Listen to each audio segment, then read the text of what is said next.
We've spent the better part of a year trying to negotiate, and now folks on Capitol Hill and in the media are claiming that Build Back Better is dead.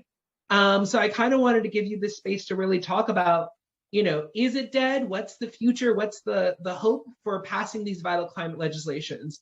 Can we move forward, with this at all, period?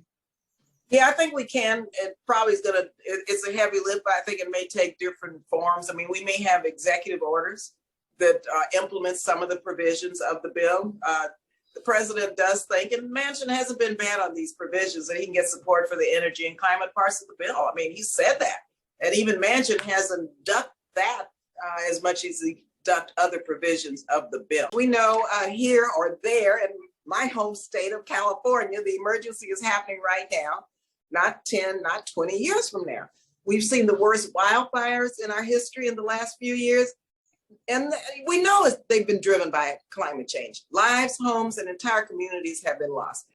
And so early on, as a Girl Scout and a Brownie, I became very, very interested in the planet and the water and the grounds and nature. And so I come to this kind of like naturally. And so I'm so pleased to know of what you're doing. I mean, I know Climate Action Now, and pleased to know that you guys are following what we're doing in DC, but just know I'm doing this work because I believe in it. I'm there. I've been there all my life. And I thank you for doing this for my children and grandchildren also, because for whatever you're doing in your lives to make a difference to protect our planet, whether it's composting, whether it's driving an electric vehicle, whether it's writing letters to specific senators, House members, you know what I'm talking about, and urging them to continue the climate provisions in the Build Back Better Act. The bottom line is we need to transition to renewables and away from fossil fuels, and we need to do it fast.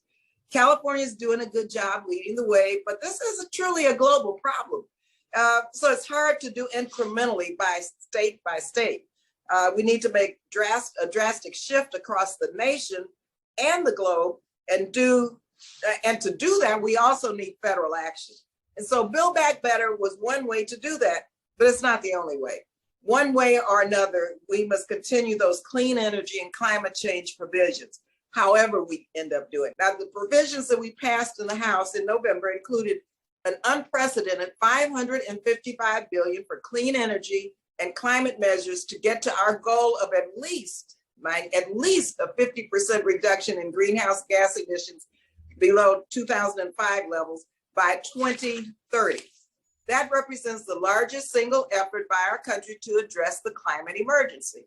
The bottom line is we need to transition to renewables and away from fossil fuels, and we need to do it fast. California is doing a good job leading the way, but this is truly a global problem. To put a finer point on it, Californians are facing a climate crisis right now, but they're also facing an income inequality crisis, an affordability crisis, a housing crisis.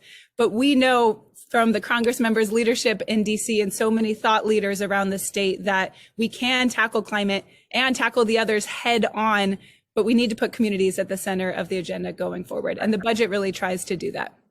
Really, the premise of the budget is that we can simultaneously tackle the climate crisis while building more resilient and more just communities for all Californians. Really, trying to manifest the idea of the climate agenda can deliver economic and social justice.